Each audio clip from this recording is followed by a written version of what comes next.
Assalamualaikum warahmatullahi wabarakatuh.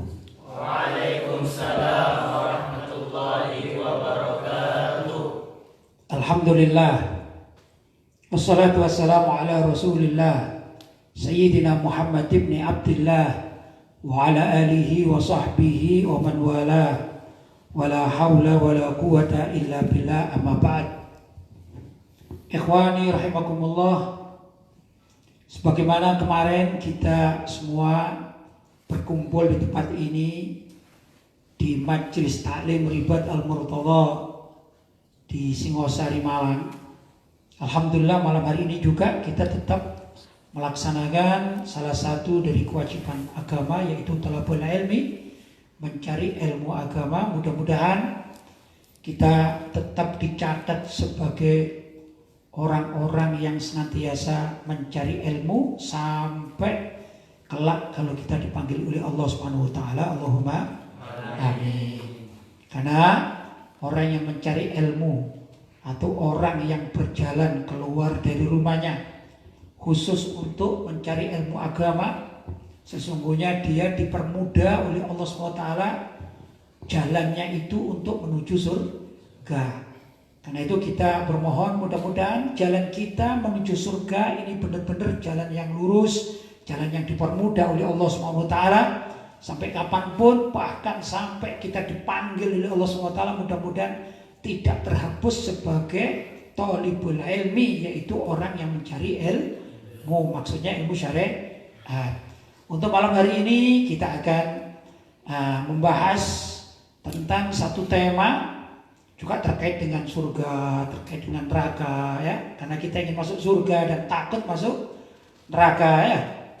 Yaitu pada salah satu karya tulis saya dalam artikel berjudul Melintasi Jembatan Sirat. Sirat yaitu maksudnya as-siratal mustaqim, yaitu jalan yang lurus, atau sirat dalam artian jembatan yang kelak daripada mahsyar menuju surga.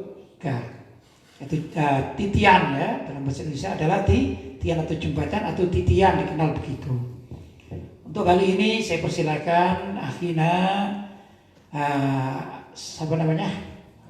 Muhammad Ilmi, ya. Ini santri dari Kalimantan Selatan, ya. Dari daerah mana ini? Sampanahan. Oh, luar biasa, jauh juga, ya. Dari Banjarmasin. Masih berapa lama ini perjalanannya ke rumah ini? 8 jam, luar biasa. Alhamdulillah. Sekarang kita persilakan untuk membaca. Mudah-mudahan dapat menggugah jiwa kita untuk senantiasa rindu kepada Allah dan rindu kepada junjungan kita Nabi besar Muhammad SAW. Serta kita mohon mudah-mudahan Allah berkenan untuk membimbing kehidupan kita sampai selamat tatkala melewati as-sirat, yaitu titian di akhirat nanti. Saya persilakan, ya akhi. Bismillahirrahmanirrahim. Alhamdulillahi rabbil alamin. Wassalatu wassalamu ala ashrafil anbiya'i wal mursalin, sayyidina wa maulana Muhammadin wa ala alihi wa sahbihi ajma'in, amma ba'd. Melintasi Jembatan Sirat, karya Kiai Haji Lutfi Basari. Sayyidina Abu Sa'id Al-Khudri radhiyallahu an menceritakan bahwa ada sahabat yang bertanya, "Wahai Rasulullah, seperti apakah jembatan itu?" Lanjut. Nabi Muhammad SAW menerangkan, "Sangat licin, padanya terdapat pengait-pengait dan terdapat pula pohon berduri seperti pohon di Najd yang dikenal dengan nama Sa'dan." Hadis riwayat Al-Bukhari, Muslim dan At-Tirmidzi. Ya, sebagaimana tadi kita akan sedikit mengupas terkait dengan sirat atau jembatan yang kelak akan dilalui oleh setiap orang mulai sejak zaman Nabi Adam sampai hari kiamat nanti. Apapun statusnya itu pasti akan melewati sirat atau jembatan titian di padang mahsyar nanti, ya. Sebagaimana ini salah seorang sahabat bertanya kepada Nabi Muhammad SAW, seperti apa jembatan itu? Maka Nabi menjawab, oh, itu jembatan sangat licin. Artinya kalau sangat licin ya banyak orang tergelincir. Ya, banyak orang tergelincir karena sangat licin. Padanya terdapat pengait-pengait. Pengait itu seperti tali-tali gitu ya. Ya, kita tidak bisa membayangkan bagaimana karena kita belum tahu. Tapi yang namanya jembatan ya. Kalau di Jawa Timur ini, mungkin ini dari kawan-kawan kita para santri dari Kalimantan yang mungkin pernah melihat di televisi atau mungkin pernah dengan keluarganya lewat gitu ya, di Surabaya itu ada namanya jembatan apa? Suramadu ya, itu juga dari Kalimantan, itu dari Jakarta ya. Ada kan? Pernah dengar ya? Nah, itu antara tepi gitu, antara tepi pantai yang ada di Surabaya namanya Kenjeran sama tepi yang ada di Madura yang namanya Kamal.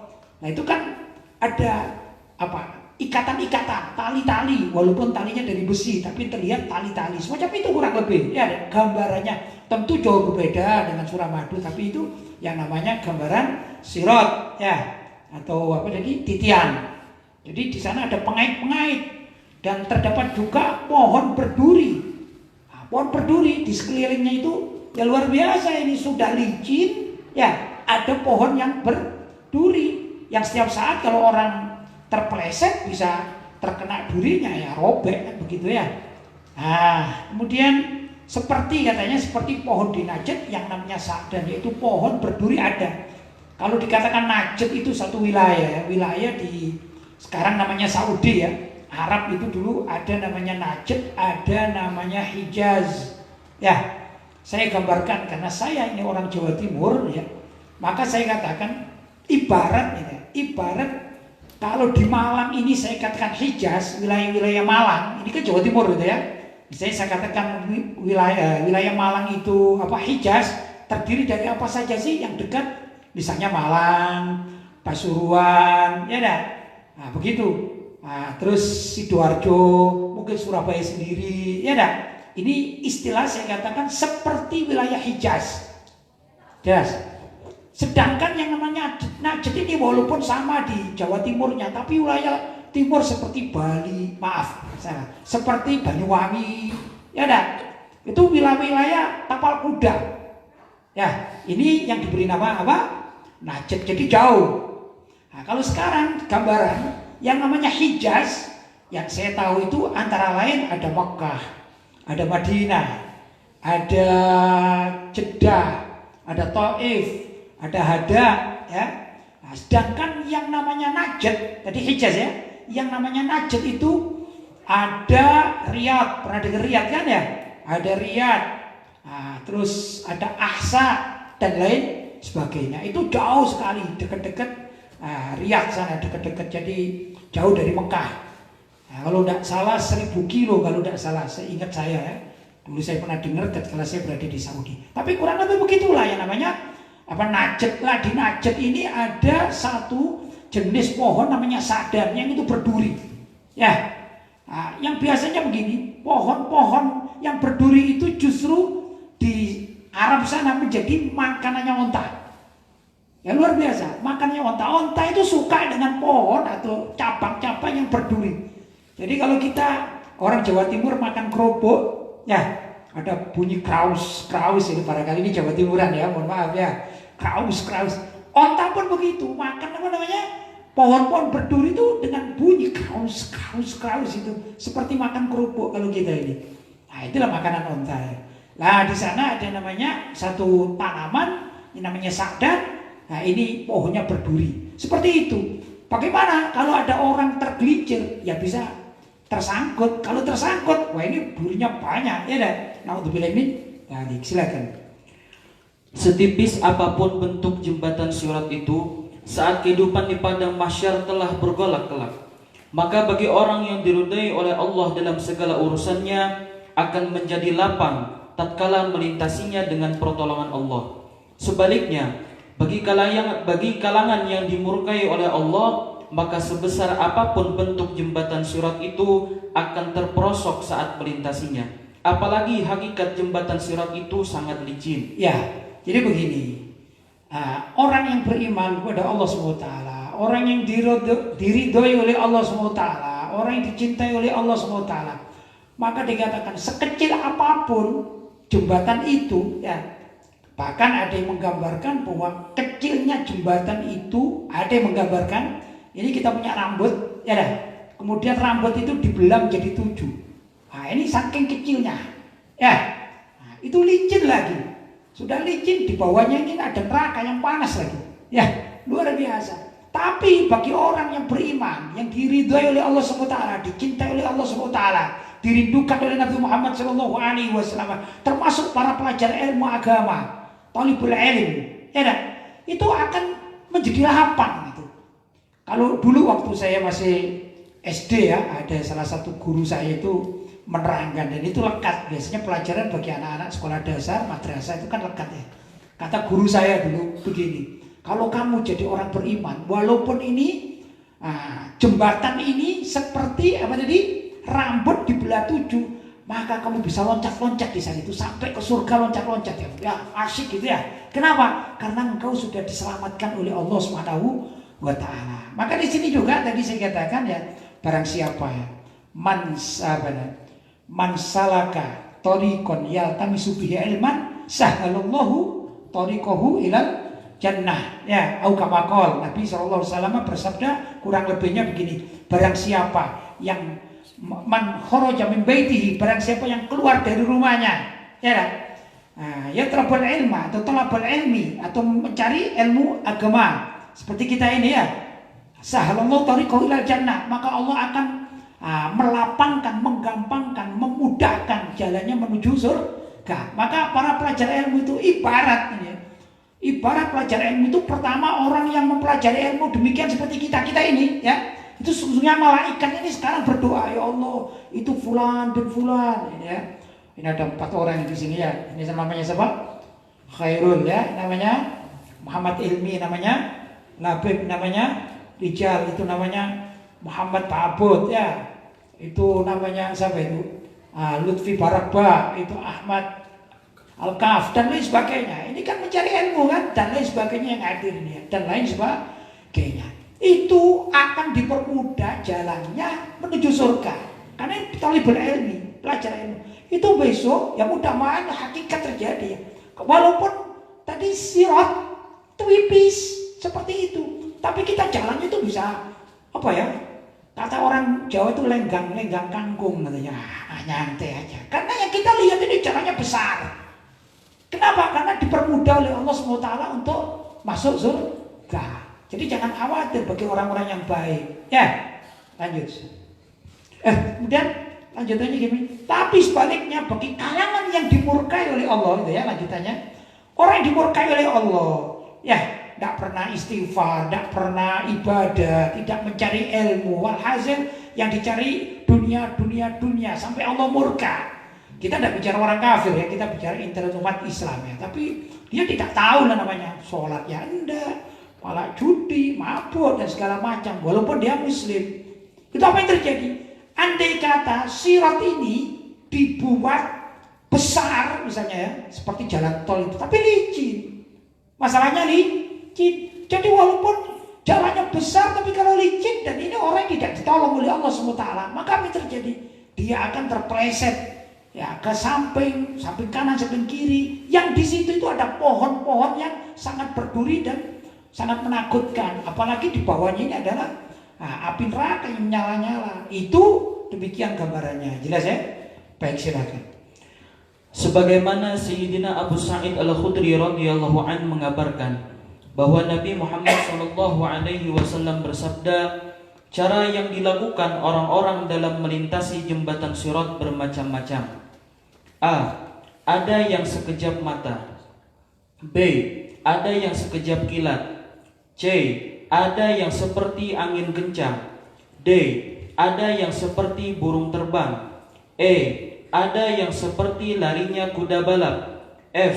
Ada yang seperti jalannya unta. Hadis riwayat Al-Bukhari, Muslim, dan At-Tirmidzi. Ya, ini keterangan bagi orang Islam, bagi orang yang beriman, bagi orang yang baik. Ya dah, itu pun bertingkat-tingkat. Orang masuk surga itu caranya bertingkat-tingkat. Walaupun situ dikatakan apa? Sirat, ada jembatan titian yang sangat tipis dan licin. Tapi bagi orang yang beriman kepada Allah, orang yang banyak pahalanya, suka mengumpulkan pundi-pundi pahala, ya dah, bersedekah, walhasil dia memang ya ahli iman, orang-orang soleh, kan gitu ya. Maka kata Nabi Shallallahu Alaihi Wasallam, gimana? Ada orang yang sekejap mata, seperti buruk, perjalanan buruk namanya sekejap mata, secepat sudah ya, namanya sekejap mata. Begitu mata memandang cek sudah sampai di sana, itu sekejap mata. Berarti apa? Luar biasa, dia tidak kenal namanya jembatan licin dia, ya dah. Itu pertama. Yang kedua, seperti sekejap kilat. Nah, kilat itu lebih lamban daripada mata, ya. Jadi kilatan itu ada durasinya, kilatan antara kilatan dengan tempat yang dituju ada durasinya. Tapi kalau sekejap mata, enggak, ya.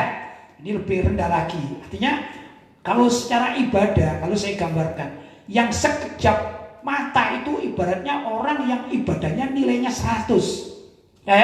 Gampangnya begitu. Kemudian ada yang sekejap kilat, ya saya katakan nilainya 95, ya dah, lebih rendah sedikit. Kemudian ada juga yang seperti angin kencang. Nah ini angin kencang, ya namanya angin kecepatan ya. Nah, ini saya gambarkan seperti nilainya itu 80 lah, barangkali begitu, atau 85, atau tadi belum 90 belum ya. Jadi 100 terus 95, ini 90 lah kurang lebih ya. Kemudian ada yang seperti burung terbang, ya terbang burung secepat-cepatnya juga kalah dengan angin kan begitu ya. Ini nilainya berapa ya? 85. Berarti kita orang baik, tetap jadi orang baik cepat ya. Ada juga yang seperti larinya kuda balap, ya kuda tapi dengan burung seperti burung elang itu cepat sekali itu, kalah kalau kuda. Ya. Maka ini saya anggap gambarannya berapa? Nilainya 80 ya. Nah, begitu. Kemudian ada yang seperti larinya onta, ya larinya onta. Onta itu secepat-cepat onta dengan kuda masih cepatan kuda. Ya saya katakanlah 75 misalnya. Demikian dan seterusnya. Jadi setiap orang tergantung dari amal ibadahnya. Banyak-banyakan pahala yang dikumpulkan. Ya, banyak-banyakan ketaatan yang dikerjakan oleh setiap orang. Semakin orang taatnya banyak, maka dia coba berlarinya begitu ya, masuk surga. Kalau sudah begitu kira-kira ada pengaruh enggak? Sirat jembatan yang tipis licin yang kecil sekali tidak terpengaruh. Kenapa? Karena Allah yang menolongnya. Sebaliknya, kalau orang itu yang dikumpulkan adalah dosa-dosa, maka dia ini susah. Walaupun dia ini melihat jembatan yang besar, tapi licin dia. Maka dia naik apapun akan tergelincir. Begitu kurang lebih, saking sulitnya untuk melewati jembatan yang sangat tipis tadi itu. Jelas ya? Silakan. Dalam satu riwayat, Nabi Muhammad SAW bersabda, "Maka selamatkanlah orang yang selamat. Ada pula yang terluka saat melintasinya, tetapi terlepas dari ikatannya. Juga ada yang didorong ke neraka saat melintasi jembatan." Hadis riwayat Al-Bukhari, Muslim dan At-Tirmidzi. Ya, ini ada riwayat lain ya yang hampir sama ya, yang isinya ya, maka selamatlah orang yang selamat. Yang selamat ya, karena pertolongan Allah Subhanahu wa taala itu dalam bahasa lain dikatakan masuk surga bi rahmatillah, dengan rahmat Allah ya. Ada pula yang terluka saat melintasinya. Ya kan ada pohon berduri. Tadi kan diterangkan ada pohon berduri, maka ada yang terluka. Walaupun selamat masuk tapi terluka, ya gak enak juga kan gitu ya. Kenapa itu? Ya dia ahli ibadah tapi juga pernah bermaksiat, belum sempat bertobat dan kemudian dipanggil oleh Allah dan lain sebagainya, kan ada saja ya. Kemudian tetapi terlepas ikatannya, yaitu melintas dia luka, sudah bagus, terus ikatannya ini terlepas sehingga dia terperosok sedikit menyerempet pohon-pohon berduri, akhirnya luka. Ada juga yang demikian.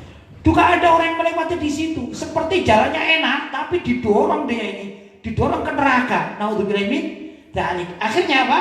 Ya tidak selamat. Dia sudah enak jalannya, tapi ada kekuatan yang sangat kuat, yaitu malaikat itu mendorong orang. Ceras. Akhirnya kemana?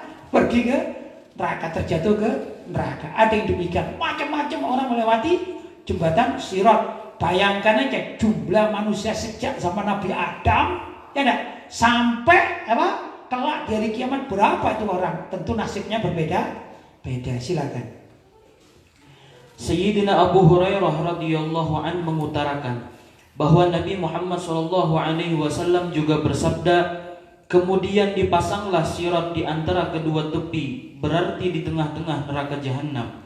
Maka akulah orang pertama yang melewatinya dari kalangan para rasul beserta umatnya masing-masing. Pada hari itu tiada seorang pun yang berbicara kecuali para rasul.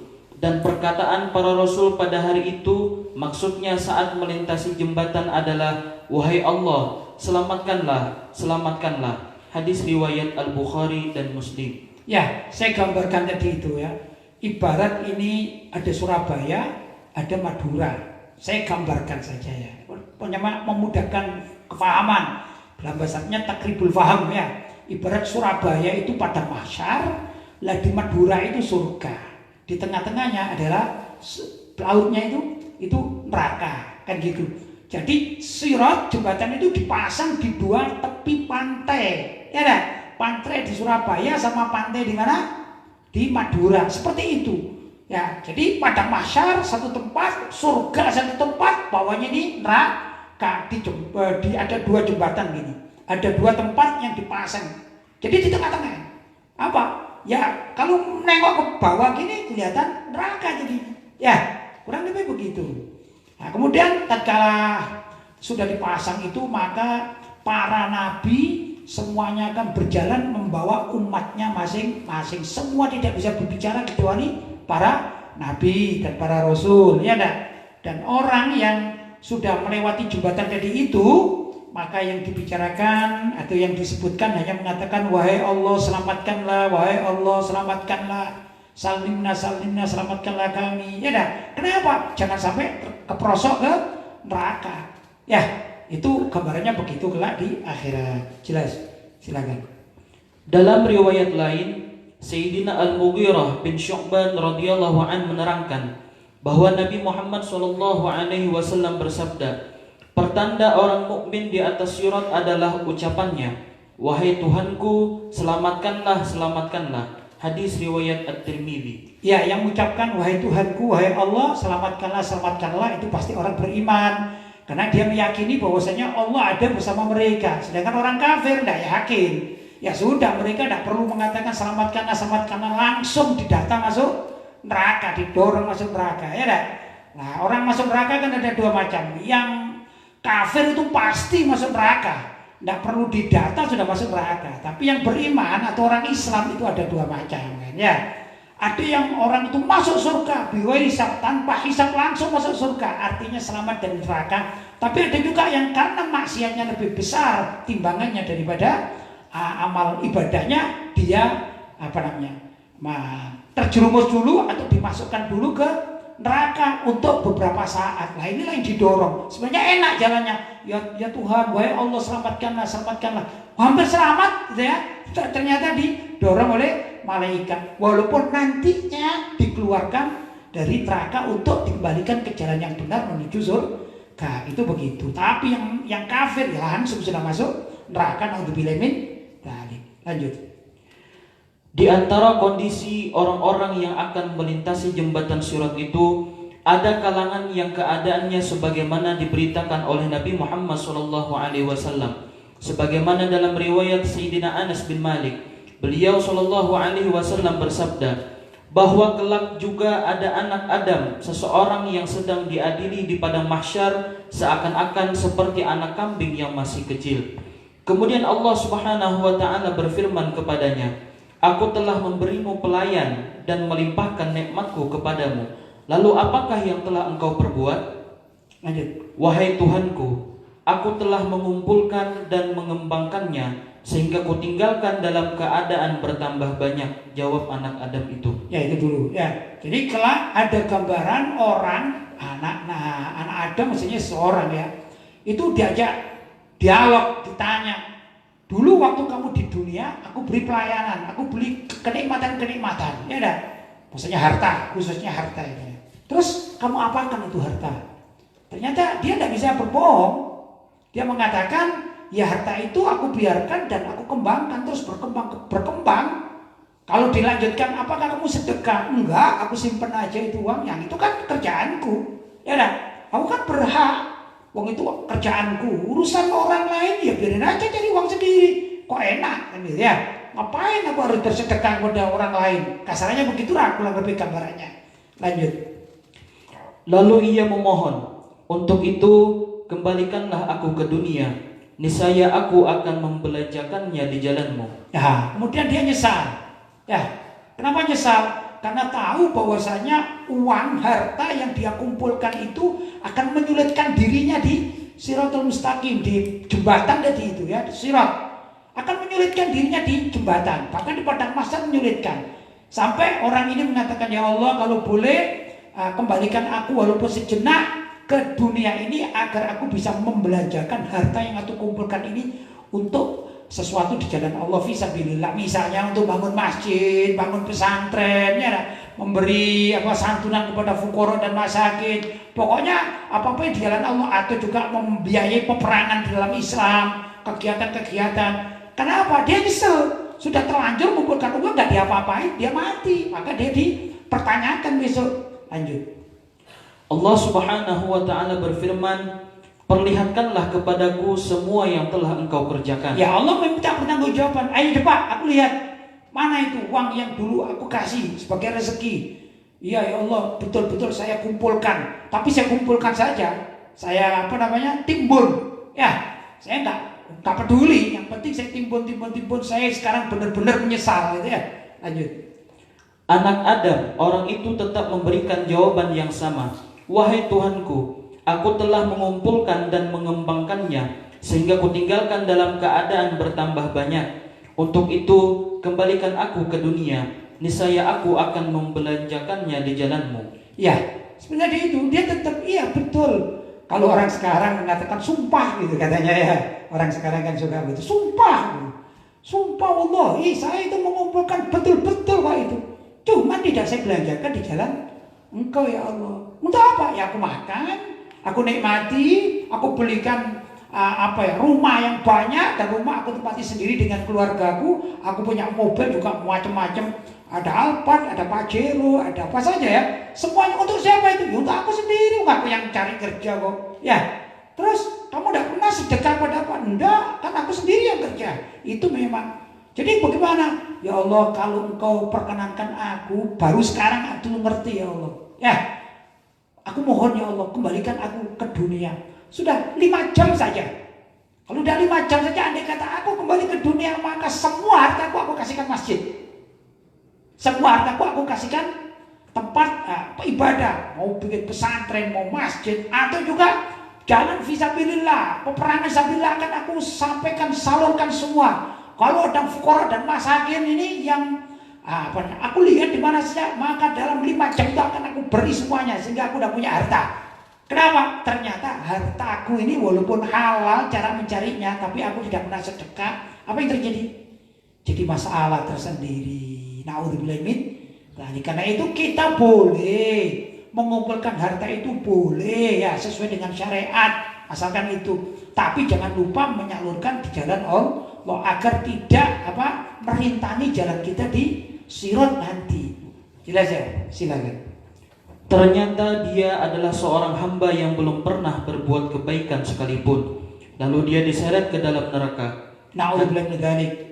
Hadis riwayat At-Tirmidzi. Ternyata orang ini adalah seorang hamba, maksudnya manusia yang belum pernah berbuat kebaikan sekalipun. Sekali aja tidak pernah. Itu dia dunia. Ya, harta, kebaikan enggak. Bahkan ibadah juga enggak. Walhasil urusannya cuma dunia saja, jabatan. Ya enggak, urusannya begitu. Dia tidak pernah berbuat baik. Akhirnya jadilah masalah di mana? Jembatan antara pada mahsyar sampai ke surga, dia di tengah-tengah. Kemudian apa yang terjadi? Dia didorong, termasuk orang yang terjerumus ke dalam neraka, jatuh ke dalam neraka. Naudzubillah min dzalik. Ya.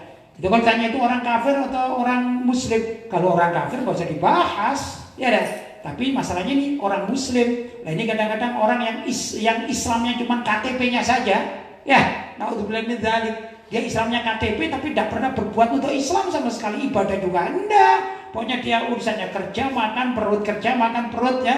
apa saja tidur, pokoknya menikmati keduniaan itu. Dia waktunya sholat tidak mau sholat, zakat tidak mau zakat, sedekah juga tidak pernah, apalagi ya mau waktunya haji tidak mau haji walaupun dia mampu. Pokoknya semua amalan ibadah dia tidak pernah mengerjakan. Itulah yang terjadi. Jelas ya?